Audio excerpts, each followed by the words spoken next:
Bienvenidos a Agenda Móvil TV. ¿Cómo están todos en esta mitad de semana? Seguimos dando las miradas internacionales como todos los miércoles. Hoy volvemos a un lugar que hemos estado tantas veces, al menos en nuestra mente o en el análisis. Vamos a hablar de Rusia, Ucrania, a más de un año del inicio de este conflicto. Pareciera que baja la intensidad en los medios de comunicación, pero un conflicto que sigue ahí en la trinchera. Vamos a estar conversando de esto con Jorge Guzmán, historiador de la Universidad Autónoma, ex cónsul en Rusia. ¿Cómo estás, Jorge? ¿Qué tal? Bárbara, buenos días, buenas tardes. Un saludo desde Magallanes, Punta Arenas, ¿no? Al otro lado, o al final, o al comienzo del mapa, depende como ustedes lo miren. Contentos de saludarlos esta mañana. Pero desde este, vamos a mirarlo como inicio mapa entonces, desde este inicio mapa hasta otro lado en el mundo, Rusia, Ucrania, un conflicto, ya lo hacíamos, más de un año, que baja la intensidad cada cierto tiempo hasta que tengamos algún hecho de alta connotación pública, pero ¿qué es lo que está ocurriendo? ¿En qué están allá en terreno? Bueno, la situación sigue siendo muy grave.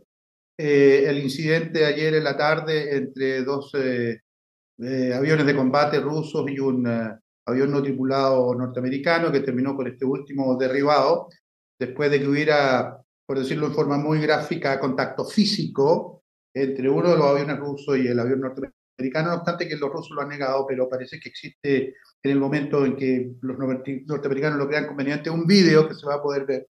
Y esto, claro, tiene una connotación mucho más que simbólica, porque eh, la respuesta norteamericana ha sido muy medida, pero muy firme. Y creo que, por si quedaba alguna duda, la administración norteamericana le ha dibujado una línea roja clarísima a Putin y el margen de maniobra, en definitiva, que el gobierno ruso tiene es cada vez más estrecho. Bueno, En la paremos, situación en perdón, el... paremos aquí un poco, sí, paremos perdón. aquí un segundo para entender, porque obviamente las versiones son contrapuestas. Estados Unidos afirma que un avión de combate ruso chocó con uno de sus drones sobre el Mar Negro. Por el otro lado, desde Rusia dicen que nada, no, nada que ver, que aquí hubo una mala maniobra, pero en realidad no fue así. ¿Qué es lo que ocurrió entonces? Bueno, según lo que uno entiende de los comentarios que han hecho varias autoridades norteamericanas del equipo de trabajo del propio presidente Biden y del Pentágono, es decir, del Ministerio de Defensa, existiría un video que demuestra que los aviones rusos volaron por más de media hora al lado del dron norteamericano, que se colocaron delante del dron para impedirle que maniobrara, que incluso hicieron le tiraron aceite al dron y finalmente uno de los aviones lo tocó por atrás en el rotor y lo hizo perder el rumbo y finalmente se estrelló en el mar. Ya, Eh, entonces lo que está acusando Estados Unidos es un boicot directamente a su, es un a su ataque operación de dron. claro, es un incidente mayor. No obstante que el avión es no tripulado, no hay un piloto no hay un ciudadano norteamericano que haya sido objeto de un acto de guerra ruso, no es eso, pero la gravedad es evidente y bueno, si la versión norteamericana es correcta, entonces hay un vídeo y vamos a ver cuándo el gobierno norteamericano nos deja ver el vídeo. La versión rusa es una versión estándar, es el relato corriente en que dice que hay un avión que se está aproximando al espacio aéreo ruso. Los norteamericanos y los demás países de la OTAN que dicen que esto es el avión volaba sobre aguas internacionales. En fin, como haya sido el incidente, es grave y ha dado espacio, como le explicaba, para que el gobierno norteamericano deme un segundo para poder... Estamos comentando lo que ha ocurrido en las últimas Eh, horas, el eh, incidente con Estados Unidos. Ahí volvemos. Deme un segundito. El incidente con Estados Unidos y que estamos a la espera de que den a conocer las supuestas pruebas que podrían mostrar que eventualmente hubo un ataque concertado o al menos planificado contra sus Ciertamente, mire, drones. lo que ha ido ocurriendo acá es que eh, no hay signos de que este conflicto tenga alguna vía de solución en el corto plazo. Eso yo creo que es lo más grave y este incidente confirma eso, que los hechos como este se van a continuar repitiendo, y que el potencial escalatorio que cada uno de estos incidentes tiene es gigantesco. Lo que no queda claro es si este incidente se produjo porque uno de los pilotos tomó una decisión personal, o esto es parte de una política del Ministerio de Defensa ruso. En cualquiera de los dos casos, la respuesta norteamericana, insisto, ha sido muy seria, y la verdad es que en conjunto la situación en Ucrania no muestra señales promisorias. Por todo lo contrario, ahora todo el mundo está esperando que avance el mes de marzo y que uno de los dos beligerantes inicie una ofensiva de primavera, ¿verdad? Hay cálculos en distintos sectores del frente que tiene más de 700 kilómetros, y en el cual hay desplegado fuerzas muy sofisticadas por ambos bandos. Y la verdad es que, claro, estamos esperando que el próximo titular sea efectivamente que se inició la gran batalla de primavera por el control, ya sea del área al oriente de Gerson, en dirección a Crimea, o en el norte en dirección a los territorios ocupados del Donbass. Eh, Todo el mundo espera también, ¿verdad?, que todos estos sistemas de armas muy sofisticados que ha enviado Occidente, partiendo por los tanques, ¿verdad?, Leopard, entren en acción. Hay cierto morbo, ¿no?, ¿verdad?, en parte de la opinión pública, de ver a ver qué tan bien lo van a hacer estos blindados occidentales, si van a ser tan superiores a los blindados rusos como se supone que lo son. Y la verdad es que en ese contexto, en ese escenario, otra vez, no visualizamos ninguna salida negociada para este conflicto. Ahora, en medio de este contexto, claro, como dice usted, estamos todos en la espera de quién va a flaquear primero, a quién se le van a acabar las municiones y la fuerza primero, porque al final pareciera que esto es un gallito de nunca acabar, a rato hacia un lado, hacia el otro, con pequeñas batallas, digamos, dentro de la gran guerra. Claro. ¿Qué son los Sí, mercenarios Wagner entre medio de todo esto? Porque hemos bueno, leído mucho de ellos y el impacto y el debilitamiento que están teniendo.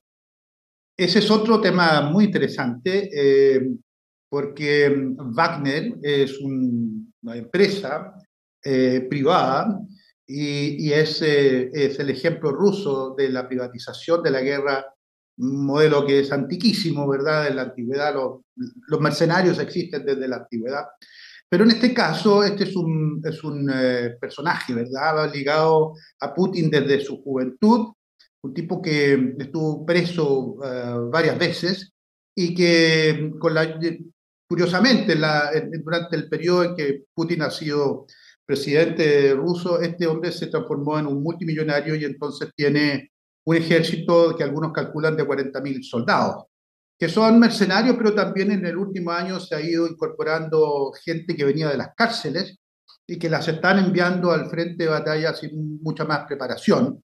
Eh, Eso por una parte. Y por otro, Prigozhin, que es el nombre de este empresario, ha ido adquiriendo un poder que no solamente militar, sino también político, y en el contexto de lo mal que lo han hecho los ejércitos rusos en Ucrania, eh, Prigozhin ha culpado a los militares profesionales de este mal rendimiento, decirlo de alguna manera, y el Ministerio de Defensa, por su parte, se ha defendido diciendo que Prigozhin en realidad no cumple con los contratos.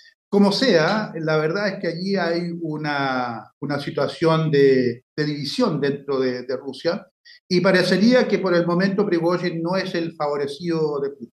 Ahora, el esfuerzo de guerra, al parecer, en Bakhmut, que es esta batalla que tiene varias connotaciones. Primero que nada, es un lugar donde confluye una serie de vías de comunicación que continúan hacia el sur, hacia Crimea, y ahí la importancia militar y geopolítica que tiene. Pero por otro, se ha convertido en el bastión de la defensa de la voluntad de lucha de los ucranianos. En ese escenario, Wagner ha tenido un protagonismo, que después de varios meses a uno le queda la duda si son tan profesionales como se suponía que lo eran, porque en el lado ucraniano, usted sabe, todos sabemos que el ejército ucraniano era muy pequeño en comparación con el ejército ruso y que los soldados que ahora están combatiendo en Bakhmut y en otros lugares son gente que hace un año estaba en otras funciones, eran estudiantes o eran carteros o eran ingenieros y ahora están vestidos de soldados resistiendo, ¿verdad?, al ejército ruso y a Ahora, este... ahí puede haber, perdón, una clave que la hemos visto desde el principio y que probablemente es lo que Rusia, por muchos recursos que tenga, nunca va a tener, y es la épica. Esa épica de defender su territorio que sí tienen los ucranianos y que no hay una razón que quizá convenza a los rusos de por qué están ahí y por qué tienen que luchar y qué van a ganar. Bueno, en el caso de los mercenarios, un pago, pero en el caso de los demás, no está esa épica que sí está en Ucrania, la resistencia. Sin duda, Bárbara, yo creo que el mundo se sorprendió con esta, no solo la valentía, sino la voluntad de lucha, eh, no solo del ejército o del gobierno, sino de la población civil ucraniana, que se transformó en un problema al comienzo de la guerra. Fíjese usted que no había suficiente capacidad por parte del gobierno ucraniano, y ahí la ayuda occidental resultó al final muy importante, para entrenar a la cantidad de voluntarios que se presentaron para transformarse en combatientes y defender el territorio ucraniano de la agresión rusa. Y eso se ha mantenido y se ha fortalecido. Y en esta lucha contra el agresor han participado no solamente hombres, sino que muy interesantes muchas mujeres y muchas mujeres jóvenes. Hay una soldado ucraniana que es una francotirador que le dicen la Juana de Arco, que es una mujer joven, que de 30 años, y la verdad es que se han hecho algunos documentales de algunos canales de televisión europeos, y es sorprendente ver cómo una mujer muy femenina es parte de un batallón que está en el frente de batalla casi todo el tiempo, y a ella le preguntan si por el hecho de ser mujer la han tratado distinto, y dice que no, que en la guerra son todos iguales. Interesantísima la respuesta de esta mujer joven y lo interesante también es que no es la única, que hay muchas más mujeres que visten el uniforme militar para defender a su país, ¿verdad? En la época del feminismo y del empoderamiento de las mujeres, esto es realmente refrescante, o sea, vemos que incluso en estas situaciones trágicas, dramáticas, pero vemos que la mujer comienza a incorporarse en igualdad de condiciones. Eso creo que es otra novedad. Probablemente otra cosa que no esperaba Putin ni en realidad nadie es el rol y el protagonismo y el liderazgo que asumió el presidente de Ucrania. Él no tenía una trayectoria política, no tenía una trayectoria militar, mucho menos, y sin embargo fue el primero en ponerse la bota y salir al frente, que eso por supuesto ha generado mucha atención, muchas miradas desde el mundo. Sin duda, porque, bueno, el presidente Zelensky, que es el hombre del año, eh, era un hombre de la televisión, ¿verdad? Un cómico, un actor, un tipo que tiene una formación universitaria, pero que había optado por el teatro, por el espectáculo, porque es un tipo muy talentoso, y que de pronto se está convertido en el líder político de un país que es objeto de una agresión por un país más grande. Y el ejemplo de Temple y el ejemplo de voluntad de luchar de Zelensky, yo creo que ha sido capital para darle la señal al resto de la población de que ellos están en lo correcto, que están defendiendo su país, están defendiendo sus ciudades, están defendiendo sus escuelas, ¿verdad? Están defendiendo su modo de vida. Y no han dejado de hacerlo durante todo este tiempo y la verdad es que lo que uno observa de Zelensky y de la población ucraniana, en realidad es una fortaleza de ánimo, una fortaleza espiritual y un patriotismo muy potente que creo que es quizás el elemento que más gravemente subestimó el plan de guerra ruso. Yo creo que ellos definitivamente no pensaron que la población civil se iba a volcar al campo de batalla como lo hicieron. Y el mejor ejemplo, bueno, fueron los 2 primeros meses de la guerra, este intento de tomar Kiev, de decapitar al gobierno ucraniano que falla, y que falla en parte fundamental, porque no solamente el ejército, sino que la población civil participa en la destrucción de estas columnas de blindados rusos que son verdaderos patos en el agua, a los cuales con ayuda occidental muy rápida, la verdad es que se le produce una pérdida catastrófica. Yo creo que sí, ese es otro elemento, Bárbara, yo creo que uno puede a esta altura del partido decir que es una de las conclusiones interesantes de lo que hemos visto en este conflicto, junto con otras cosas como por ejemplo el uso de los drones. Ese es otro tema interesante, novedoso. Bueno, es que es muy interesante, esto es un fenómeno que lo venimos viendo hace algunos años, esto de seguir las guerras en vivo y en directo, minuto a minuto, y por supuesto con otro tipo de armamentos, incluso con restricciones respecto a que hay armamentos que incluso son tan nocivos que no se pueden usar. Y ahí de alguna manera tenemos al presidente de Putin, me imagino, tratando de calibrar hasta dónde puede llegar, no solo por capacidad, sino porque, pues, Claro, bueno, hay varias novedades en ese ámbito también.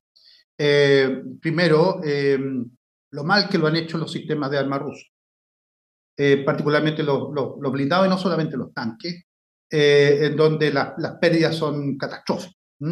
Y la verdad es que, bueno, ahí también es parte de esta expectativa un poco mórbida que hay respecto de que también lo van a hacer los blindados occidentales. Pero no solamente eso, yo creo que en general la industria militar rusa sufrió un efecto catastrófico en cuanto a la imagen que el mundo tenía sobre las calidades del armamento ruso. Yo creo que otra de las víctimas de esta agresión no provocada es la industria militar rusa, que es una de las grandes industrias exportadoras. Es la segunda industria después de los Estados Unidos, pero ya no lo va a hacer porque en realidad la impresión que tiene el observador externo es que esto es plata malgastada, ¿verdad? Ahora vamos a ver qué bien, que también lo van a hacer los blindados occidentales, pero no solamente los blindados y los vehículos de transporte de tropas, que han tenido problemas hasta con los neumáticos, con la calidad de los neumáticos rusos, que en realidad se defendió el Ministerio de Defensa ruso diciendo que no eran neumáticos rusos, sino que eran neumáticos chinos. Entonces, bueno, mejor no termine de explicarme, se fija usted. Y yo creo que ahí hay otro elemento. La industria militar rusa va a salir muy perjudicada en esto. Y luego, en toda esta manera de hacer la guerra moderna, junto con estos drones, ¿verdad? Incluso los jóvenes combatientes ucranianos han sido tan adaptables al conflicto que han ido transformando drones que se compran en el mall en armas arrojadizas y parece que han tenido muy buenos resultados.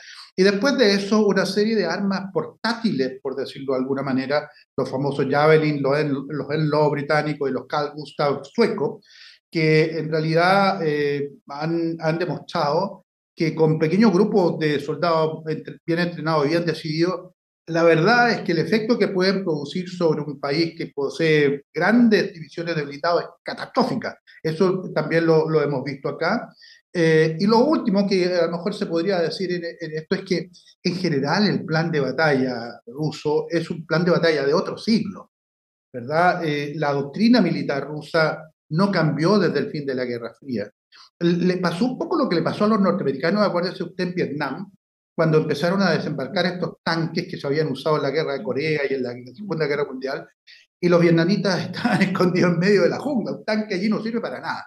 Y la verdad es que en toda esta planicie que hay entre Kiev y Moscú, los blindados rusos lo han hecho muy mal, han sido realmente blancos muy fáciles, y además esta doctrina antigua de estas divisiones llenas de tanques, la verdad es que han sido un regalo para los jóvenes soldados ucranianos que manejan estas armas portátiles, y es otra de las cosas que hemos visto con mucha sorpresa, porque en realidad no esperábamos, creo yo, que el rendimiento del armamento ruso fuera y la doctrina militar rusa fuera tan pobre. Creo que es otra de las sorpresas, ¿no?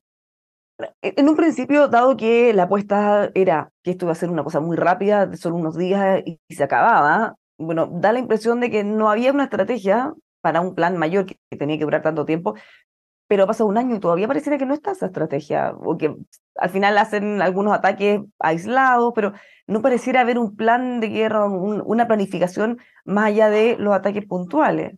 Puede que sea un error de percepción, pero no se ve algo distinto. No, no se ve algo distinto y lo que estamos esperando en realidad es la ofensiva ucraniana de primavera. Y una de las preguntas que se hacen algunos especialistas es si esta ofensiva va a incorporar Crimea. Estas preguntas, ¿verdad? Hace un año no, era muy difícil planteárselas, ¿no? Es un ejército muchas veces superior en todo al ejército ucraniano. Y lo que vemos es que después del retiro de Gerson en el sur de Ucrania, muy próximo a Crimea, que es territorio ucraniano, anexado en 2014 por Rusia. Rusia tiene su propio relato, etcétera, que en el siglo X fue parte de Rusia y probablemente sí. Pero lo concreto es que, de acuerdo al derecho internacional del siglo XXI, eso es Crimea, porque en los acuerdos post-fin de la Unión Soviética, cuando Ucrania renuncia a su arsenal nuclear, a cambio Rusia le reconoce las fronteras de 1992 y la anexión de Crimea por parte de Putin en el 2014 viola esos acuerdos internacionales. Entonces, hoy día lo que vemos es que gran parte del ejército ruso en el sur del área de conflicto está haciendo trincheras, dice usted. Y como decía usted también, da la impresión de que el stock de municiones, sobre todo de alto calibre, de los cañones de más de 100 milímetros, se está agotando. Y ahí hay otro elemento de muchísima gravedad, y una pregunta, ¿verdad? Es si China va a ayudar a Rusia vendiéndole munición. Y eso ha sido rechazado tajantemente por Estados Unidos y por el resto de los países occidentales. China se ha preocupado y se ha esforzado en mantenerse lo más al margen posible, mucho más de lo Claro, que pero algunos habían esperado. claro, se entiende que, pero entendemos que Xi Jinping está por visitar Moscú, entonces la pregunta es ¿para qué lo va a hacer? Ahora, si China va a transformarse en un proveedor de armas de Rusia para que Rusia mantenga el nivel de su esfuerzo militar en el frente con Ucrania, ese es un problema quizás más grave porque implica en la lectura de los países occidentales, particularmente del gobierno norteamericano, es que de esta manera China ingresa formalmente al conflicto. Y eso tiene repercusiones. O sea, si China termina transfiriéndole material de guerra, cualquiera sea, a Rusia, la interpretación occidental es que Rusia es parte de la guerra. Y eso nos llevaría a otro escenario quizás mucho más complicado porque evidentemente que en el Pacífico Occidental la situación también es muy grave, porque en esa región del mundo de la cual nosotros somos ribereños, China tiene disputas limítrofes con un montón de países. Y en el ámbito de la implementación de la Convención del Mar sobre la Plataforma Continental, ¿verdad? Con la famosa línea de los 9 puntos en que estira la proyección de plataforma o de soberanía submarina de China hasta más de 2.000 kilómetros de sus costas, bueno, se toca con la proyección de Filipinas, por supuesto con la de Japón, por supuesto con la de Corea, por supuesto con la de Malasia, con la de Vietnam, que es un enemigo declarado de China, ojo con eso. La verdad es que esto contribuye a perfilar un escenario internacional que yo veo cada vez más amenazante. No es que sea particularmente pesimista, sino que lo veo muy amenazante porque hay mucho desorden, hay muy pocos elementos de orden. La diplomacia se empieza a adelgazar, ¿verdad? Este incidente del dron de ayer, ya bueno, nos vamos a conversar durante varios días. Y en esta circunstancia, la verdad, lo que pide el resto de la comunidad internacional es que los contactos no se pierdan, porque allí hay un peligro implícito que es gigantesco y es para todos. ¿Mm? Ahora, ¿qué tenemos que mirar con más atención para estos próximos días como claves? Porque otra cosa que hemos conversado ya muchísimos meses con muchos analistas es que se ve acorralado Putin en el sentido que no es llegar y frenar una guerra, él necesita algo que mostrar como una ganancia, un triunfo que mostrar, sea cual sea, y hasta ahora no lo tiene. Ninguno. Bueno, Putin, la herramienta de la que dispone es el control sobre los medios y sobre la clase política. En Rusia no hay oposición, no hay libertad de prensa, como la entendemos nosotros. Existió la libertad de prensa por un espacio muy pequeño de tiempo. La sociedad rusa no tiene una tradición de práctica de los valores democráticos. Uno siempre recuerda esa frase de Mikhail Gorbachev cuando lo critican por haber conducido al fin de la Unión Soviética, haber sido el último secretario general de la Unión Soviética, y él se defiende diciendo, bueno, nosotros le dimos la libertad a los rusos. El problema es que los rusos no supieron hacer con la libertad, no supieron qué hacer con la libertad. Bueno, y esa libertad no existe en los parámetros que existen en los países democráticos como Chile, ¿verdad? Entonces, no es comparable, pero yo creo que la única posibilidad que existe, conociendo un poco de cómo funciona la sociedad rusa, es que el régimen ruso implosione, o sea, desde adentro hacia afuera, que haya un golpe de palacio, que alguno de los cercanos, ¿no? Un poco lo que pasa en esta sátira de Armando Iannucci, La muerte de Stalin. Hay una película ahora muy interesante que la pasaban creo que por el Netflix, en donde, claro, Stalin tiene un ataque y en vez de ayudarlo a que se recupere, los más cercanos a Stalin se ocupan que a Stalin termine de morir. Y un poco la historia del Kremlin, ¿verdad? Es la historia de los gobiernos rusos, soviéticos, ninguna gran diferencia y ante la Rusia imperial. Entonces, la verdad es que yo no creo que desde abajo hacia arriba, es decir, que hay un movimiento popular como el que ocurrió, por ejemplo, en agosto del 91, cuando la gente sale a la calle para oponerse en este golpe contra Gorbachev, ¿verdad? Y que la juventud, la generación de relevo, que sale a la calle en Moscú y en algunas ciudades grandes y que fuerza la retirada de estos golpistas contra Gorbachev. Pero inmediatamente, ¿qué pasa? Que los que habían defendido a Gorbachev, Yeltsin principalmente, se ocupan de terminar de liquidar a Gorbachev y ese es el fin de la Unión Soviética. Ahora, en la Rusia de hoy parecería que eso es poco probable, que Putin efectivamente tiene el control de las cosas y que de hundirse Putin es también el hundimiento del conjunto de la clase política rusa. Más todavía, fíjese usted, Bárbara, si una de las noticias de esta semana es que el Tribunal Penal Internacional está preparando, ¿verdad?, un capítulo para las violaciones de los derechos humanos y la población civil en Rusia, que están súper documentados y el